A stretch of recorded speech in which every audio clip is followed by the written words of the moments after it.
Hello and welcome to I'm Standing English. Hello, my name is Pip and I have designed resources to improve pronunciation while maintaining fluency so that you're on the way to improving your English and getting you better understood.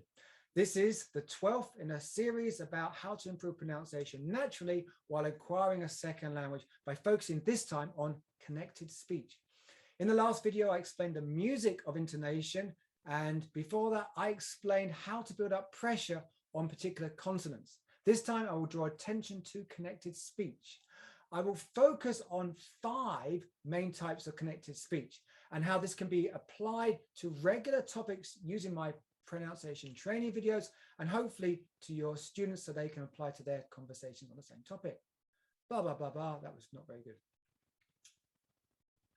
Hello there and welcome to I'm Sounding English. Hello, my name is Pip and I have designed resources to improve pronunciation while maintaining fluency so that you are on the way to improving your English and getting you better understood. This is the 12th in a series about how to improve pronunciation naturally when acquiring a second language by focusing this time on connected speech. In the last video, I explained the music of intonation, and before that, I explained how to build up pressure on particular consonants. This time, I will draw attention to connected speech. I will focus on 5 main types of connected speech and how this can be applied to regular topics using my pronunciation training videos, and hopefully how your students can apply it to their conversations on the same topic. Welcome to the final part on the super segmental features. We've looked at a whole series of aspects of this kind of pronunciation prosody, and we're going to finally look at connected speech, how syllables are connected, and there are certain rules that you can learn in this presentation. But again, we've done quite a lot. We've learned to look at contrasting the syllables, focus on the duration, intensity, and pitch. And like I was running late and I was running late. So we get the idea. And we looked at how we can use onset and tonic syllables and how it changes depending on the intention of the speaker. That's important to note as well. We have also looked at limericks to push students into stressing particular syllables and reducing the syllable stress as well, particularly using the schwa sound, as you can see in these tongue twisters. We've also looked at building pressure on things such as the stops. We looked at chunking as well and how sounds can be reduced. And then finally, the last video, we looked at pronunciation, which is basically an individual exploration of how you want to convey your feelings. And if we look at the resources, we looked at both at a micro level and a macro level. A micro level means we looked at specific phrases or sentences, and then the macro level, we looked at longer pieces of work. And if you look at the materials provided, a lot of the analysis is work on the micro level, whereas if you look at the longer speech productions on the final video on the website, it's looking at longer speeches for students to try to shadow and emulate. Now, you can find all these kind of information on the website, as you very well know. So there are some micro aspects, and then there are the macro ones as well, okay, the longer ones. So what are we going to do today? Well, we're going to look at the economy of motion. Now, any Kung Fu fan will know about economy of motion. It's where you're trying to be as effective without using too much energy. And when you speak using connected speech, you'll find a similar idea of how to provide quick cuts in pronunciation. Now, it is important, I think, to understand this a little bit more about the place of articulation, where you're actually pronouncing via the teeth, the lips, the tongue, and also how you're breathing as well. So it's good to have this at hand to think about it a bit more. There are 5 types of connected speech. There's elision, concatenation, intrusion, assimilation, and the schwa, which we've done before anyway. So if we look at elision, this is where sounds disappear. So the strongest syllable or the syllable within the phrase is the one after the apostrophe. So if you look at here, what does this say here? Okay, let's very briefly look at the video. Listen to this.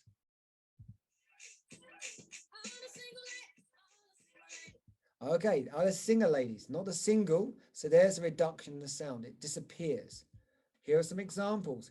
He walked down the street. Walked down becomes walk down because it's too much hard work to pronounce the final ed in the verb.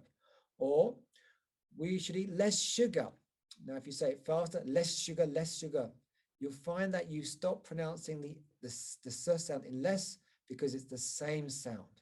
So if you look at your charts, you'll find out if you've got a stop and another stop, you'll find that there's a change in sound. And if you see the same sound, the first syllables drops the sound up completely. When does it happen? Well, when the end of a word has a similar consonant sound to the next word, fluent speakers of English usually do not pronounce the first consonant. Two consonants might be the same, as an example A above, other times two consonants similar, as in B. So Beyonce's song Single Ladies is an example of this, the Single Ladies. If we give examples, so you can see walked down, it's too much to say walked down, so you just go walk down, they're too similar. If we look at less sugar, less, it's the same sound, so you just drop it, you can just say less sugar. All right then, let's go on to the next one, catonation, the linking sounds, okay? What does it say?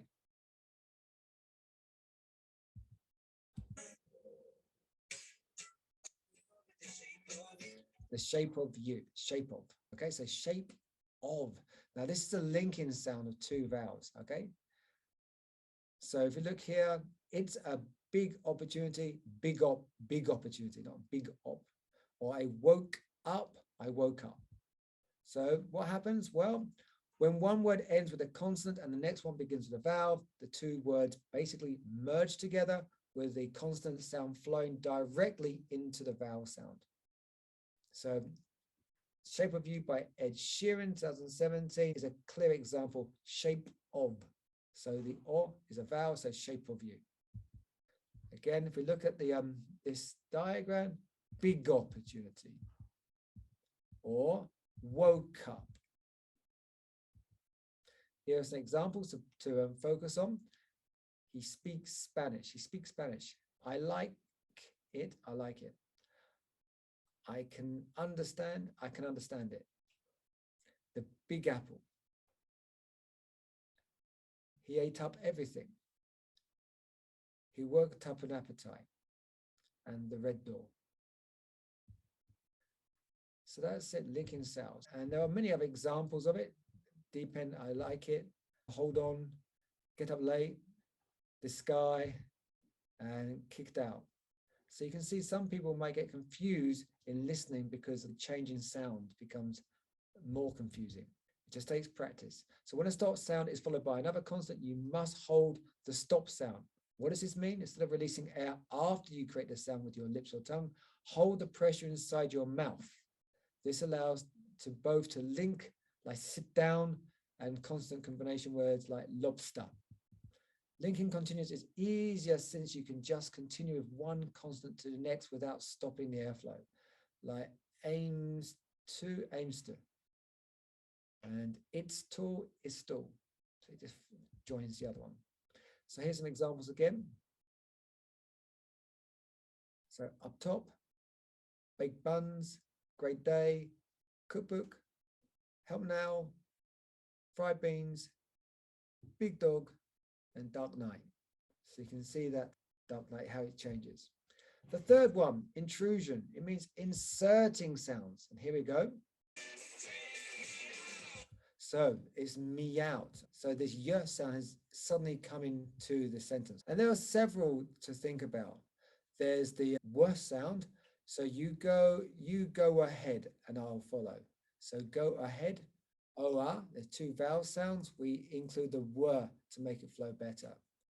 And I ate a sandwich, I ate a sandwich, I ate a sandwich. Without noticing, when you say it quickly, the I, A, two vowel sounds, you need something in between to make it flow better. That is the y. So when one word ends with a vowel sound, the next one begins with a vowel sound, fluent speakers often insert a mild consonant sound, such as I said before, the w, the y, and also the r as well. So with the Take Me Out, 2004 by Franz Ferdinand, take me out becomes meow. Especially when you relax your voice, it becomes more clearer to add this y sound. So let's look again. Go ahead. Go oa. So it's easy to make that w sound in to make it flow better. Go ahead. And I ate. I ate.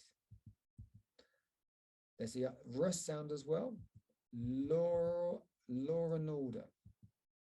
That's another one from the or. Just naturally flows together. So let's look at the intrusive W sound, okay? Go over there. How are you?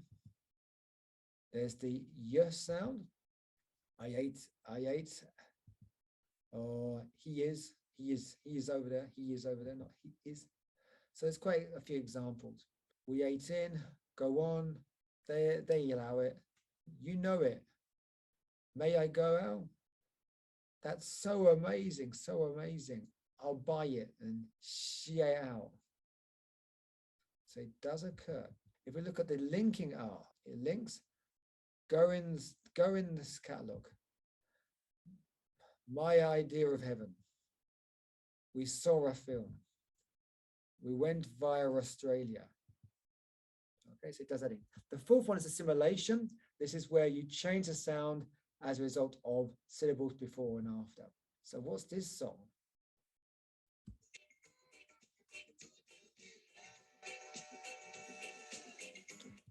Could you? So it's affected by the sounds before and after. So if you look at the top, you live near here, don't you? So don't you, it changes because and the y becomes a ch. Did you finish the plan? Did you? It just becomes easier. And how's your meal? How's your meal?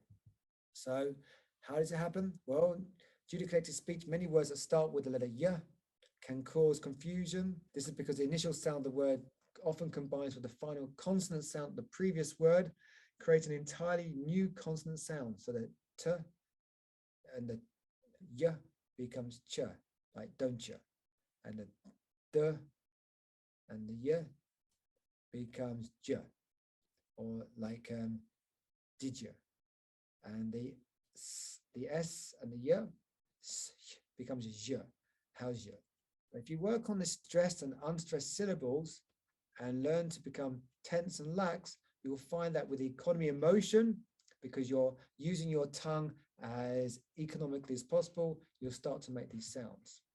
So we noticed that in the Bob Marley song, Could You Be Love? Could you?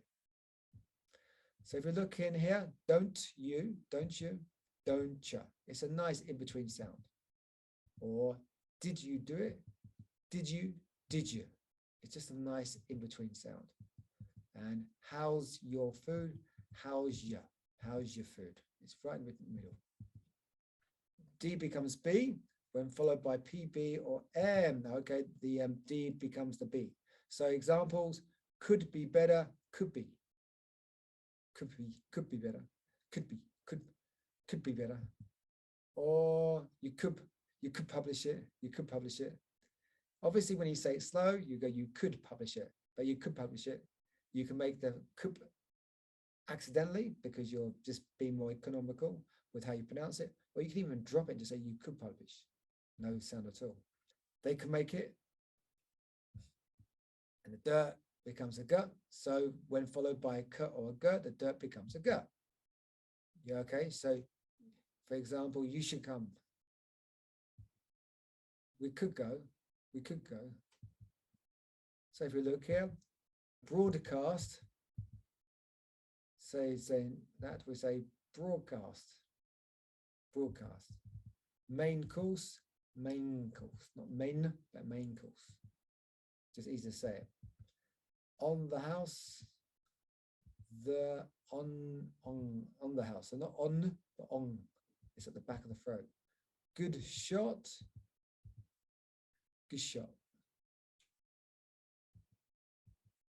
The final one to look at is the schwa, the one where it barely makes a sound. What's this say? To the rain, so to the rain, but again, these are function words, not important, so you de-stress it. So these are the small words that are barely pronounced. He's visiting from France. He's visiting from France. He's going to visit my aunt. He's going to visit or gonna visit. We should have studied more. We should have. So the schwa plays a huge role in speech, connected speech, as we discussed in a previous presentation. It's a very short vowel sound, somewhere between the and the and it's at the back of the throat. In individual words, we find it in syllables that don't contain the stress. For example, in the word amazing, emphasis is on the second syllable. So the first one is amazing. So when we looked at Adele song in 2011, set fire to the rain, to the is de-stress with the schwa. So there you have the 5 types: elision, catenation, intrusion, assimilation, and the schwa. What I try to do is get students to look at songs and analyze their particular aspects of connected speech. It gets quite interesting. So I would get students to look at songs they like and see if they can start to recognize some of this pronunciation taught in this video. You'll be surprised how much you can get. Don't forget, there's also the long speeches I've got on my website, which can be further practice to find out more about this connected speech. Okay, all right then. Well, longer pieces of student work being environmentally friendly. If you look at this, you can see with the chunking, you can start to think of where these actual connected speeches are. I would like to propose, so not 2 to propose. So there's schwa, 3 ideas to help us, because you've got a vowel and the us, so you can see that it's the connotation. Help us become more environmentally friendly in order to leave our English cleaner and allow our children to have a brighter future. So even when you're trying to copy, you can start to see certain patterns there. How to observe and evaluate? Well, that's always difficult. That's why the time prayer practice using supplementals is the most effective way. Anyway, keep working it. You'll get there. It does take a lot of effort, but hopefully you remember to explore and have fun when you're doing this course and working on the time prayer practice. Yeah, and hopefully you will get better understood. Again, there's the website. Have a look if you've got time. Any questions, just email me. Thank you very much.